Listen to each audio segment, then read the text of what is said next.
नमस्कार दोस्तों, आप सभी का दिल से स्वागत है हमारे YouTube चैनल रिया टून्स में। अगर आप एक सच्चे सनातनी हैं और भगवान भोलेनाथ में अटूट श्रद्धा रखते हैं, तो कृपया इस वीडियो को लाइक करें और चैनल रिया टून्स को सब्सक्राइब जरूर करें।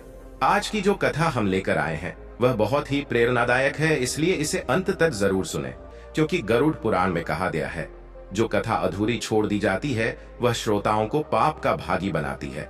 तो चलिए बिना देर किए आरंभ करते हैं आज की यह ज्ञानवर्धक कहानी। हर इंसान के जीवन में माता पिता वह नींव होते हैं जिन पर उसका अस्तित्व खड़ा होता है। वे अपने बच्चों के लिए हर दर्द सहते हैं, हर मुश्किल में ढाल बनते हैं। लेकिन जब वही बच्चे बड़े होकर अपने जीवन में व्यस्त हो जाते हैं तो कई बार वे उस नींव को ही भूल जाते हैं।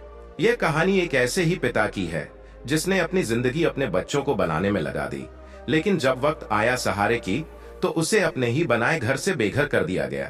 गांव के आखिरी छोर पर एक टूटी फूटी सी झोपड़ी थी जिसमें बूढ़ा हरिनाथ अकेला रहता था। बालों में सफेदी, चेहरे पर झुर्रियां और कमर इतनी झुकी हुई कि लगता था जैसे जिंदगी का बोझ अब उसे दबा ही देगा। कभी वह गांव का सबसे मेहनती किसान हुआ करता था। उसके दो बेटे थे, रमेश और सुरेश। दोनों की पढ़ाई लिखाई, शादी ब्याह और जिंदगी के हर मोड़ पर हरिनाथ ने अपना सब कुछ झोंक दिया था। बाबा, अब आराम कीजिए, ये शब्द सुरेश ने तब कहे थे जब उसने शहर में एक बड़ी नौकरी पाली थी। हरिनाथ की आंखों में खुशी के आंसू थे।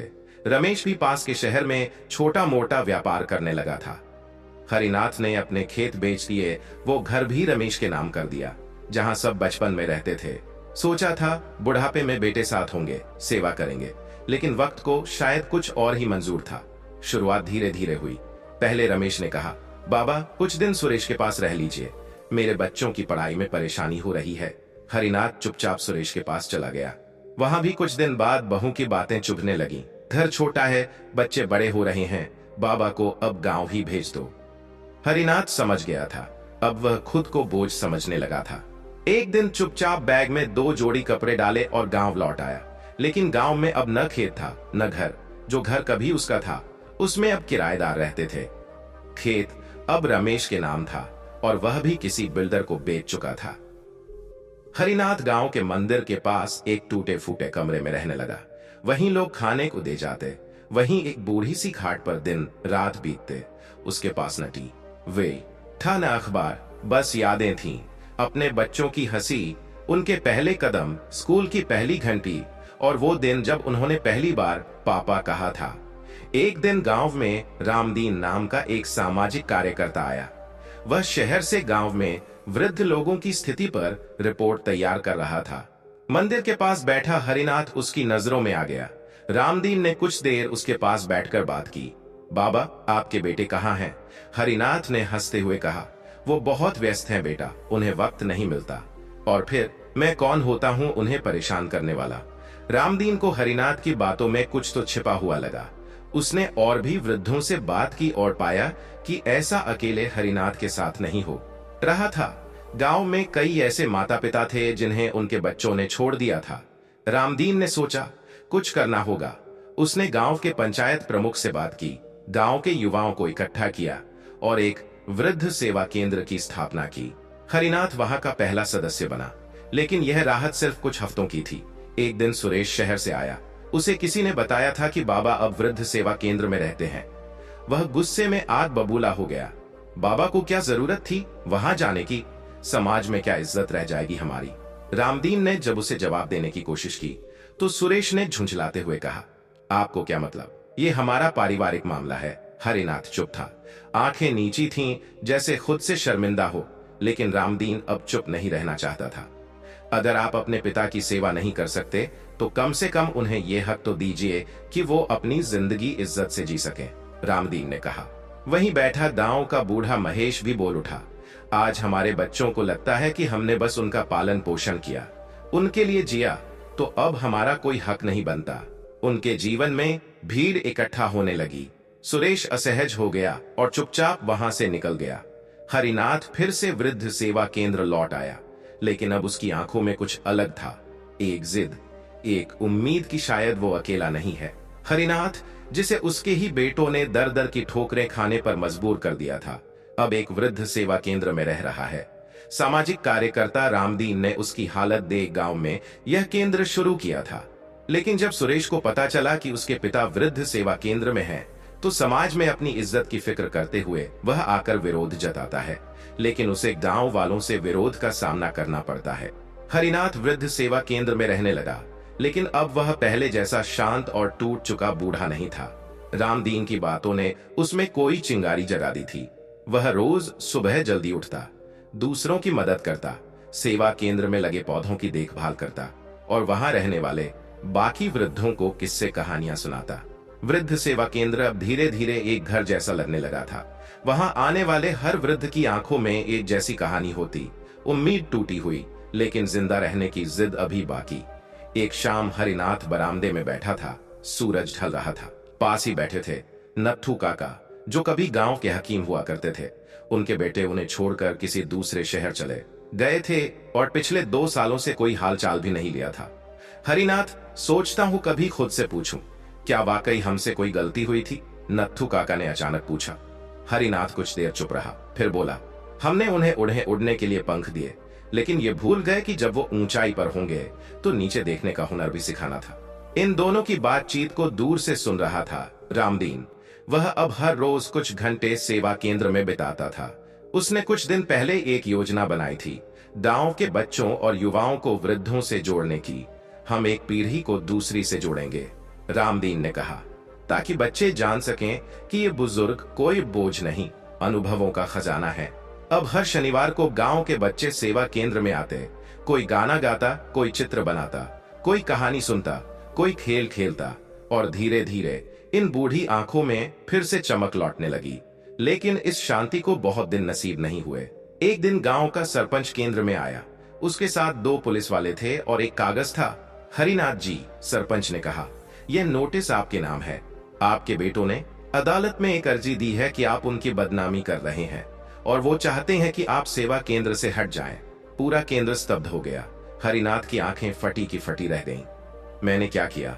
वो कांपती आवाज में बोला, मैंने तो कभी उनका नाम भी नहीं लिया। रामदीन ने नोटिस हाथ में लिया, पढ़ा और गुस्से से तमतमा गया। ये जुल्म है।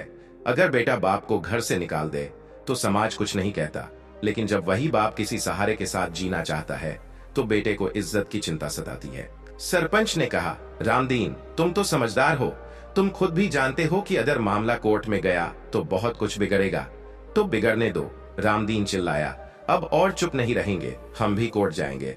हम दिखाएंगे कि वृद्ध कोई बोझ नहीं, समाज की आत्मा है। उस दिन पहली बार वृद्ध सेवा केंद्र में आंदोलन जैसा माहौल था। गांव के कई लोग इकट्ठा हुए। मीडिया के कुछ लोग भी आ पहुंचे। किसी ने हरिनाथ की कहानी सुनी, किसी ने नत्थू काका की, किसी ने विधवा सुभद्रा अम्मा की। हर चेहरा चीख चीख कर कह रहा था, हमने अपने बच्चों को सब कुछ दिया, लेकिन जब जरूरत पड़ी तो हमें छोड़ दिया गया। उसी भीड़ में एक चेहरा और था, रमेश। वो चुपचाप खड़ा था, अपनी टोपी आंखों तक खींचे हुए। किसी ने उसे पहचान लिया। अरे, ये तो हरिनाथ जी का बड़ा बेटा है। सारे कैमरे उसी की ओर घूम गए। एक पत्रकार ने माइक उसकी ओर बढ़ाया। आप अपने पिता को इस हालत में देखकर क्या कहना चाहेंगे? रमेश की जुबान बंद थी, कुछ कह नहीं पाया, बस चुपचाप भीड़ में से निकल गया। उस रात वृद्ध सेवा केंद्र में कोई नहीं सोया। हर कोई बेचैन था। क्या सच में उन्हें फिर से कहीं दर दर भटकना होगा? रामदीन ने सबको एक जगह इकट्ठा किया और बोला, अगर हम पीछे हटे तो आगे आने वाली पीढ़ियां भी इसी डर में जिएंगी। हमें उदाहरण बनना होगा। हरिनाथ ने धीरे से रामदीन का हाथ थामा और बोला, बेटा, अब तू ही मेरा सहारा है। चल, जो होगा देखा जाएगा। अगले दिन गांव की अदालत में केस दायर किया गया। वृद्ध सेवा केंद्र की ओर से रामदीन ने अपील की कि बुजुर्गों को उनके अधिकार दिए जाएं, जैसे रहने की जगह, सम्मान पूर्वक जीवन और सामाजिक सुरक्षा। इस बीच मीडिया ने इस केस को बड़ा बना दिया। शहर से पत्रकार आए, टीवी चैनलों पर बहसें शुरू हुईं। क्या आधुनिक समाज में माता पिता का स्थान सिर्फ जन्मदाता का रह गया है? क्या बच्चों को उनके कर्तव्यों का एहसास दिलाने के लिए कानून जरूरी है? वृद्ध सेवा केंद्र धीरे धीरे पूरे राज्य के लिए मिसाल बनता जा रहा था। लेकिन कहानी यही नहीं रुकी। एक दिन जब हरिनाथ दोपहर को आराम कर रहा था, तभी एक परछाई उसके दरवाजे के बाहर आई। सुरेश खड़ा था। उसके हाथ में एक थैला था, आंखें लाल और चेहरा थका हुआ। बाबा, मुझे माफ कर दो। हरिनाथ उठकर बैठ गया। उसका दिल जोरों से धड़कने लगा। बेटा, वो फुसफुसाया, तू। सुरेश घुटनों के बल बैठ गया। मैं गलत था बाबा, मैं आपको बोझ समझ बैठा। बाबा, लेकिन जब सबने मुझे ताना दिया, जब मैंने टीवी पर आपकी तस्वीर देखी, तो समझ में आया कि मैं क्या खो चुका हूं। हरिनाथ की आंखों से आंसू बहने लगे, लेकिन वह चुप रहा। रामदीन, जो बाहर खड़ा था, यह सब सुन रहा था। उसने कुछ नहीं कहा, बस वहां से चुपचाप हट गया। हरिनाथ अब वृद्ध सेवा केंद्र में रह रहा है, जहां उसकी तरह कई और बूढ़े भी अपने बच्चों द्वारा ठुकराए गए हैं। बेटे, सुरेश ने उसे केंद्र में देखकर समाज की बदनामी की बात की, लेकिन जब मामला अदालत तक पहुंच गया और मीडिया में उछला, तो वो पछताया हुआ हरिनाथ के सामने आया और माफी मांगी। लेकिन यह माफी सच्ची थी या झूठी, यह अभी स्पष्ट नहीं हुआ। वृद्ध सेवा केंद्र में एक बार फिर सन्नाटा था। सुरेश, जो कभी अपने पिता को बोझ समझता था, आज उनके सामने माफी मांग रहा था। मगर यह दृश्य जितना भावुक था, उतना ही उलझा हुआ भी। हरिनाथ चुपचाप उसे देखता रहा। फिर धीरे से पूछा, क्या तू सच में पछता रहा है या बस लोगों की नजरों से डर कर आया है? सुरेश की आंखें झुक गईं। उसने कोई जवाब नहीं दिया। उसकी चुप्पी बहुत कुछ कह रही थी। शायद शर्म, शायद डर, या फिर सच को स्वीकार करने का साहस नहीं था उसमें।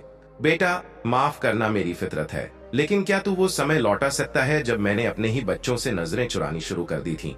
वो लम्हा भारी था, जैसे शब्दों का बोझ हवा को भी थमा दिया गया हो। रामदीन पास ही खड़ा था, सब कुछ देख सुन रहा था। उसने हस्तक्षेप नहीं किया। उसे मालूम था, कुछ जवाब सिर्फ वक्त ही दे सकता है। अगले कुछ दिनों में सुरेश कई बार सेवा केंद्र आया। वह कभी कपड़े लेकर आता, कभी दवाइयां। वृद्धों से बात करता, उनकी मदद करता। लोग कहते, शायद बेटा अब सुधर रहा है। लेकिन कुछ लोग ऐसे भी थे जो यह सब एक डैमेज कंट्रोल की तरह देख रहे थे। कोर्ट केस में सहानुभूति बटोरने की कोशिश है, बस। रामदीन को भी पूरी तरह यकीन नहीं था। उसने सुरेश से एक दिन अकेले में पूछ लिया, तुम्हारी माफी में आत्मा कहाँ है सुरेश, या ये सिर्फ एक मुखौटा है? सुरेश का चेहरा सख्त हो गया। क्या आप नहीं चाहते कि मैं अपने पिता को वापस ले जाऊं?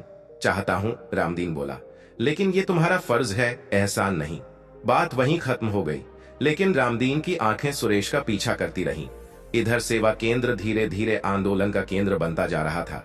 दूसरे गांवों से भी बुजुर्ग वहां आकर रहने लगे। मीडिया लगातार कवरेज दे रही थी। कई सामाजिक संगठनों ने मिलकर राज्य सरकार से मांग की थी कि वरिष्ठ नागरिकों के अधिकारों के लिए अलग से कानून बनाया जाए, जिसमें बच्चों पर जवाबदेही तय की जाए। इन्हीं हलचलों के बीच हरिनाथ को एक दिन जिला न्यायालय का सम्मन मिला। मामले की सुनवाई की तारीख तय हो गई थी। वृद्ध सेवा केंद्र की ओर से वकील था आशीष द्विवेदी, एक युवा, तेज तर्रार और संवेदनशील अधिवक्ता, जो खुद अपने दादा के करीब रहा था। उसने यह केस मुफ्त में लड़ने का फैसला किया था। बाबा, आशीष ने हरिनाथ से कहा, यह मामला सिर्फ आपके लिए नहीं, उन हजारों माँ बाप के लिए है जिन्हें उनके बच्चों ने अकेला छोड़ दिया। हम इसे सिर्फ केस नहीं, एक आंदोलन मानते हैं। हरिनाथ की आंखों में उम्मीद की हल्की सी किरण झलकने लगी। उसने धीरे से आशीष का हाथ पकड़ा। बेटा, अगर ये लड़ाई किसी और माँ बाप के आंसू पहुंच पाए तो समझो मैं जीते जी कुछ बन पाया। जिला अदालत में काफी भीड़ थी। मीडिया, सामाजिक कार्यकर्ता, वकील और बहुत से ग्रामीण वहां मौजूद थे। हरिनाथ एक पुरानी धोती और झुर्रियों से भरे चेहरे के साथ अदालत में बैठा था। सुरेश और रमेश दोनों मौजूद थे, लेकिन उनके चेहरे अलग अलग भावनाओं से भरे थे। वकील आशीष ने अपनी दलीलें रखी। इस देश में माता पिता को सिर्फ एक सामाजिक दायित्व माना जाता है, लेकिन उनका सम्मान और देखभाल कोई विकल्प नहीं। यह एक कर्तव्य है। हमारी संस्कृति मातृदेवो भव, पितृदेवो भव कहती है। क्या ये सिर्फ शब्द रह गए हैं? उसने कई उदाहरण दिए, विदेशों में जहां वृद्धों की देखभाल के लिए सख्त कानून है। उसने यह भी बताया कि किस तरह हरिनाथ जैसे बुजुर्गों को आर्थिक और मानसिक प्रताड़ना दी गई है। सुरेश के वकील ने तर्क दिया, हमने अपने पिता को घर से नहीं निकाला, उन्होंने खुद वृद्ध सेवा केंद्र जाना चुना। यह स्वेच्छा का निर्णय था, हम उन्हें रखने को तैयार हैं। इस पर आशीष ने जोर देकर कहा, क्या कभी किसी ने पूछा कि उन्हें वहां तक क्यों पहुंचना पड़ा? अगर घर में सम्मान और अपनापन मिलता तो क्या कोई पिता खुद से घर छोड़ता? पूरा कोर्ट सन्न था। बाहर बैठे लोग टीवी पर लाइव रिपोर्ट देख रहे थे।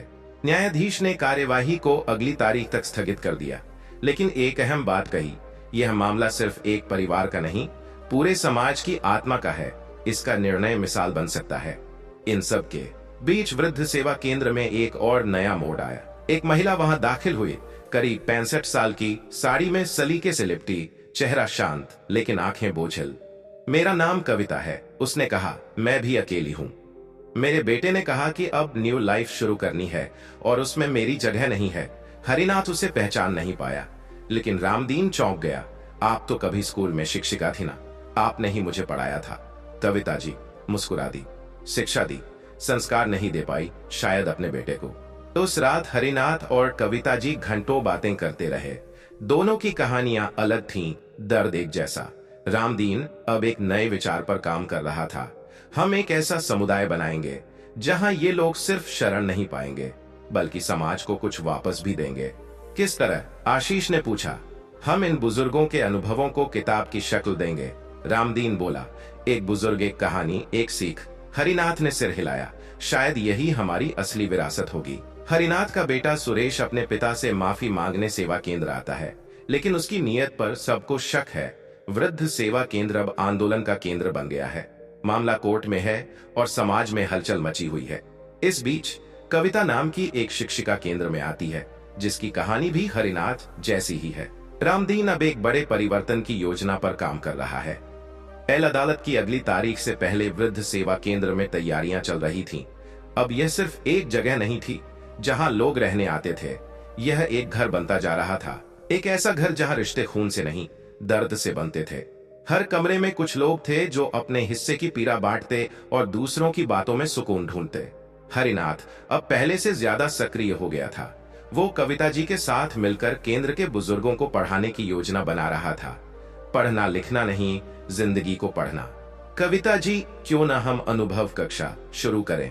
हरिनाथ ने एक दिन मुस्कुराकर कहा। अरे वाह, नाम भी अच्छा है और सोच भी, कविता ने आंखों में चमक के साथ जवाब दिया। रामदीन, जो दोनों को दूर से देख रहा था, मुस्कुरा उठा। आप दोनों मिलकर क्रांति ला सकते हैं। एक बड़े हॉल को साफ किया गया। वहां कुछ कुर्सियां लगाई गईं, कुछ पुरानी किताबें जमा की गईं और दीवार पर एक बोर्ड टांग दिया गया, अनुभव कक्षा। ज्ञान से जीवन तक पहले दिन ही 10 बुजुर्ग आ बैठे। कोई किसान था, कोई रेलवे से रिटायर्ड, कोई पुराना शिक्षक। सबने अपनी कहानियां बांटनी शुरू की। बच्चों ने भी आना शुरू किया, जिन्हें पहले बुजुर्ग शब्द बोरियत लगता था, अब उन्हीं के साथ वक्त बिताना अच्छा लगने लगा। वो कक्षा एक मंदिर बन गई, जहां श्रद्धा सिर्फ उम्र की नहीं, अनुभव की थी। हरिनाथ ने एक दिन एक किस्सा सुनाया, कैसे उसने अपने खेतों को बचाने के लिए रात भर पहरा दिया था जब लू चल रही थी। कविता जी ने अपने छात्रों के साथ बिताए पलों को साझा किया और बच्चों ने सीखा कि हर बूढ़ा चेहरा एक किताब होता है। सुरेश अब हर सप्ताह सेवा केंद्र आ रहा था। उसका व्यवहार अब थोड़ा बदला बदला लग रहा था। वह अब सिर्फ दिखावे के लिए नहीं, सच में कुछ महसूस करता दिखता।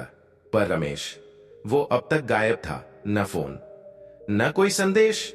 एक दिन रामदीन को एक कॉल आया। मैं रमेश बोल रहा हूँ, क्या मैं अपने पापा से मिल सकता हूँ? रामदीन चौंक गया। तुम अब क्यों आना चाहते हो? मुझे बात करनी है उनसे, कुछ जरूरी है। ठीक है, आओ, लेकिन झूठ मत बोलना, यहाँ कोई दिखावे के लिए जगह नहीं। रमेश उसी शाम वृद्ध सेवा केंद्र आया। उसका चेहरा थका हुआ था, जैसे कई रातों से नींद नहीं आई हो। हरिनाथ जब सामने आया तो कुछ पल के लिए दोनों चुप रहे। बाबा, रमेश की आवाज कांप रही थी। मैं जानता हूं, मैंने गलती की, बड़ी गलती, पर आपसे एक सवाल है। हरिनाथ चुपचाप देखता रहा। क्या आपने मुझे कभी माफ किया? रमेश ने पूछा। हरिनाथ ने सिर झुकाकर कहा, बेटा, माफ करना तब आता है जब इंसान से उम्मीद बची हो। मैंने उम्मीद ही छोड़ दी थी, लेकिन आज तू आया है तो लगता है शायद अब भी कुछ बाकी है। रमेश की आंखें भर आईं। उसने आगे बढ़कर पिता के पैर छुए। वहां खड़े बाकी बुजुर्गों की आंखें भी नम हो गईं। वो दृश्य एक बच्चे के लौटने का नहीं, बल्कि एक रिश्ते के फिर से जुड़ने का था। अब माहौल और भी गंभीर था। लोगों की उम्मीदें इस मामले पर टिकी थीं। न्यायाधीश ने पिछली सुनवाई में इस केस को समाज की आत्मा कहा था, इसलिए अब सिर्फ फैसला नहीं, एक मिसाल बनने वाली थी।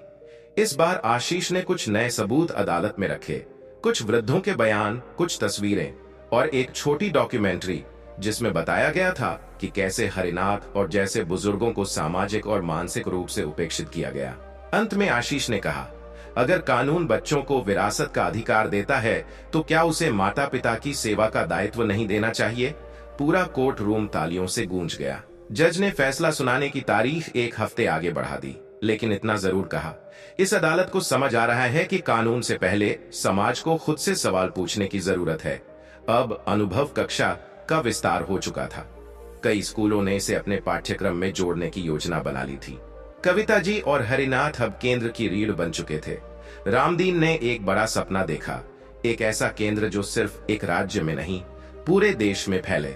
हम सिर्फ दीवारें नहीं बनाना चाहते, उसने एक सभा में कहा, हम वो छत बनना चाहते हैं जिसके नीचे हर बुजुर्ग को सम्मान मिले। वहीं बैठा सुरेश अब इस मुहिम का हिस्सा बन गया था। वह अब बच्चों को टेक्नोलॉजी सिखाने के लिए आने लगा था। रमेश भी धीरे धीरे केंद्र के कामों में शामिल हो रहा था, पर रिश्ते अभी भी पूरी तरह ठीक नहीं हुए थे। हरिनाथ अपने बेटों से दूरी बनाए रखता था। वह मुस्कुराता, बात करता, पर आत्मीयता में एक दीवार बनी हुई थी। कविता जी ने एक दिन कहा, रिश्ते जोड़ने के लिए माफी मांगना काफी नहीं होता, भरोसा लौटाना पड़ता है। हरिनाथ ने धीमे स्वर में कहा, शायद वक्त ही सबसे बड़ा इलाज है। रामदीन ने सेवा केंद्र में एक और योजना शुरू की, आओ साथ चलें। इसका उद्देश्य था बुजुर्गों और युवाओं को एक साथ गांवों में भेजा जाए, जहां वे शिक्षा, स्वास्थ्य और सेवा का काम करेंगे। हरिनाथ और कविता जी इस योजना के पहले प्रतिनिधि बने।